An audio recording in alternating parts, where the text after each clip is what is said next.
I don't care about winning a trip because, you can have a million recruits and win a trip, but you broke. My team competes for team cash. We compete for team cash because at the end of the day, they can win a million trips all day, but they broke. You know that free day we get on the trip where you got to feed yourself? Oh, they be pathetic, don't they? They walking around looking like, I don't know what I'm gonna do today. I don't know how I'm gonna eat. I'm gonna be hungry till in the morning when I get breakfast. They won the trip, but they broke. They made no money. I don't operate like that, y'all. I just don't. It's about the money with me. I need my people to make money. I got divisions that make $5,000 every single month. I got regionals that get watches. Just got one last week. Got another one gonna get it this month. They really would have did it at division. I just promoted them last week and they so close they about to get it. All I'm saying is this. I focus on my team making income.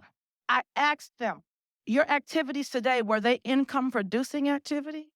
Or were they things that you did to make it seem like you're working when you're really not? All I talk about is income producing activities. That's it. You say you want to be big. I coach to what the people tell me. I don't coach everybody the same. I coach to what they tell me. Everybody can't because you got to give me permission to coach you hard. I can't coach a wimp hard. I can't coach a wimp hard. They got to give me permission for that. And I don't mean directly, indirectly.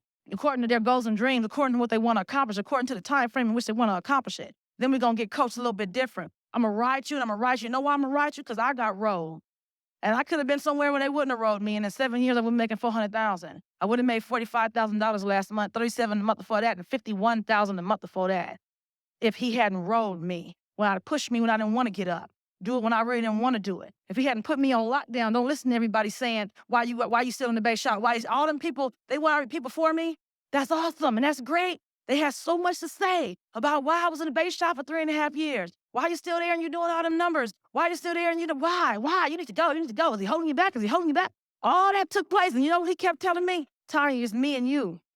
Don't worry about everybody else. They probably won't even be here in Primerica when you get where you're going. See, it doesn't matter when you do the work. Are you working? It doesn't matter. Okay, it's been 7 years for me, and I'm at 400. Didn't matter whether I went RVP then, whether I went a few months before. If I wasn't working, I wasn't working. All that did was when I went RVP, I gave up 3 legs in replacement, but those 3 legs was $65,000. I had a $100,000 base shop as a regional leader. So I gave up $65,000. My first month as an RVP, I still did $30,000 and never looked back. So when it came down to sit down and talk about replacement, it was like he was like a kid in a candy store. He couldn't take them all. Take what you want. I don't care. You can't take them all. I got so much to choose from. I'm still going to be good no matter what you take. Most people can't sit down when they go RVP like that. So it didn't matter whether I went earlier or I went later. I still went and I just jumped right in with a $30,000 base shop. It didn't matter. The work was just done. It didn't matter when I did it. The work was done. So it taught me a few things. Everybody's RVP promotion going to look different. But the work ethic, though, needs to be there. How big do you want to be? If you want to be whatever you want, you can here. But if you want to be big, you have to do bigger work. If you're okay with where you are, that's great, too. The good thing about Primerica is this. There's something for everybody. Whatever your comfort level is, whatever your age is, you worked all these other years at another job, so now I just want to, that's fine. Do what you want. But I need you to understand, all the people that make millions in this company, they on the same contract you on. Did you know that? They on the same contract. If they go close a sale, it's still only 110. They might have a higher contract so they can bonus off of their team differently. But there's nothing more than 110 when you go close a sale. Period. You have to build. You got to do the work. You can't just become a millionaire in this business without doing work. Do you know that all the big hierarchies, there's always big earners, and they will all tell you the same thing. It is universal that there was something called a grind time. I don't care whether it was 2 years, 3 years, 18 months. There was a grind time. You can't avoid the grind if you want to be big. There's no shortcuts here. There's a grind time you must put in. Mine was just 3.5 years. That's all. I wouldn't trade it for the world. The lessons I learned, the things I can teach my team, Primerica is phenomenal, you guys. I wouldn't trade my experiences. Right now, some of you are making your own experiences. Go make them, though. Go get them. Get out your own way. Give yourself time frames and say, this is when I'm going to do this, and go do it. You're the only person that controls that. I want you to understand that. You control whatever it is you want to do. You just have to sit down and really want to do it. There's a difference between dreaming and focused. Are you focused on it or are you dreaming about it? Some of you need to wake up from the dream and go get focused. Whatever you want to do, you can do. That's the beauty of Primerica. I crawled in here on my back. And you know what my biggest fear was? I'm going to end with this. You know what my biggest fear was? That I was going to become average and ordinary. That was my biggest fear when I first got into Primerica, before I saw Primerica. That was my biggest fear. I cannot believe my life as I know it was over.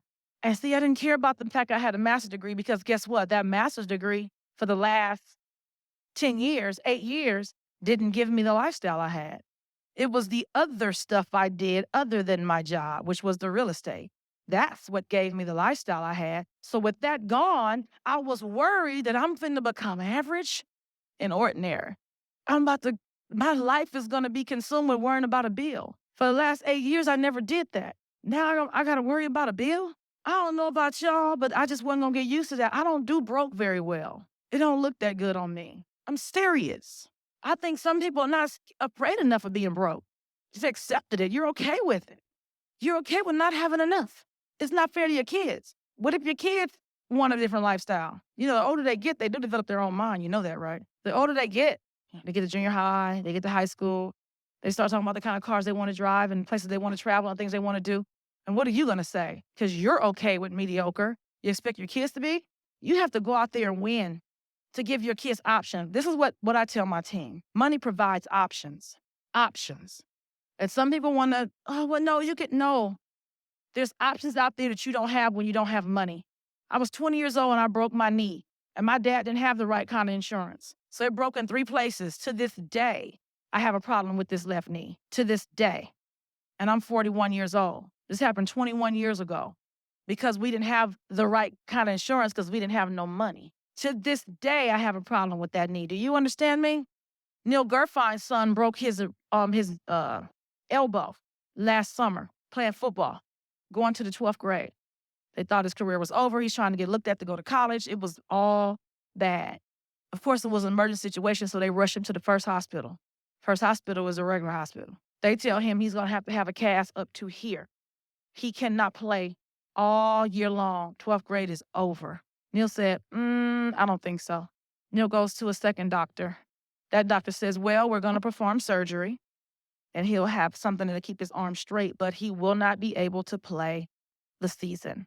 We won't cast it, but he may be okay for the last couple games, but I wouldn't chance it. But he was going to have a big scar here, a big scar here, and so, it was horrible. He said, I don't think so. He took his son and flew him to the best doctor in the country. The doctor said, okay, this is what we're going to do. We're going to put a little slit right here. We're going to put a little slit right here. We're going to go in microscopically, and we're going to mend his bones together. And then we're going to insert a rod in here where you won't even see it under the skin. And when we're done, in 4 weeks, we're going to take it out. He'll have a little dot here and a little dot there. He'll be back on the field playing football. But y'all don't need no money though, right? Your kid would have had a cast. Whole football season, 12th grade gone, because that's the best you could do. I'm still paying for it. My daddy not being a millionaire. Still paying for it. And because it's been so long, all the money that I make, I can't fix it. It's just going to be what it is. Arthritis is going to kick in, and it just is what it is. Best I could do is lose some weight, get some weight off of it. That's the best I could do. Prolong a knee replacement till I'm at least 65. That's the best I could do, because he didn't have no money. So don't tell me money don't make a difference. Don't tell me it don't, because it does. In every way, shape, fashion, and form. And as long as I'm breathing and I'm in Primerica and I have a license, I will work. I will work. I will make my people work.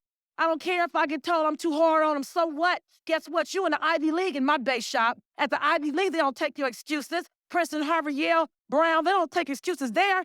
So I ain't taking them here. This the wrong base shop for you. You can go to JC down the street and I sign your transfer papers. And what you gonna do up in here is work. I owe it to your kid. That's what you gonna do in this base shop. Because this is Harvard over here. And maybe it ain't for you. My base shop ain't for everybody. But I take no excuses because I didn't give none. I worked. You understand me? I worked.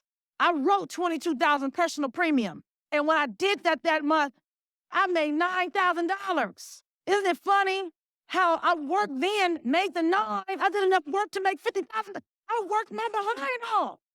But that wasn't when I was supposed to make the real money.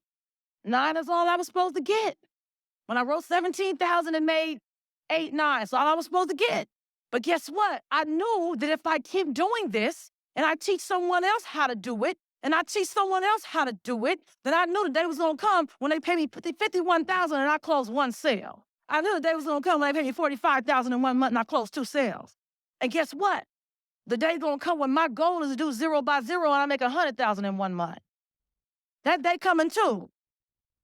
Because I'm gonna keep working. Because I'm in a place where I can do that. I'm in a place where they allow me to do that, so why wouldn't I do it? You see, it's not a job, people. This is not a job. Why won't you go for it? I don't care how old you are. I don't care how long you've been here.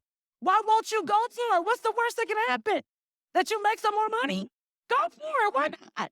However you want to do it. Build big securities business, but it doesn't matter. You can do it all. You can have it all. You don't have to do, I'm going to do securities. I'm going to do premium. Do them both. Do them both. You can have whatever you want. Why don't you want more? I did, I do, and I'm going to have. And I'm always claim it, and I'm always say it. Ain't nobody going to stop me from saying it. I plan to build a business where I have regional vice presidents that don't quit. People say, Tonia, that's unrealistic. You mean tell me you're going to promote regional vice president and you're never going to lose one? I say, no. Tonia, that's unrealistic. How you going to do this? Let me tell you what's unrealistic. What's unrealistic is to be a single Black woman from Compton coming into a business with a 425 FICO score, owing the IRS $26,000 in back taxes, $2.2 million in debt, and 7 years later, they allowed me to make $400,000 a year. That's unrealistic. So don't tell me what I can't do. I'm going to focus so much on money. By the time I promote them, they making money. Where they going to go? Where they going to go? Most RVPs quit because they broke. If I make sure they're making money, where they going to go? It is a promotion, you know. I do have to give it to them. I keep them a regional leader. They want to be broke. Don't be broke. Be broken or hell. Well, let me give you a contract to be broke for. Messing up my ratio. I'm just saying. So you can't tell me what I'm not going to do.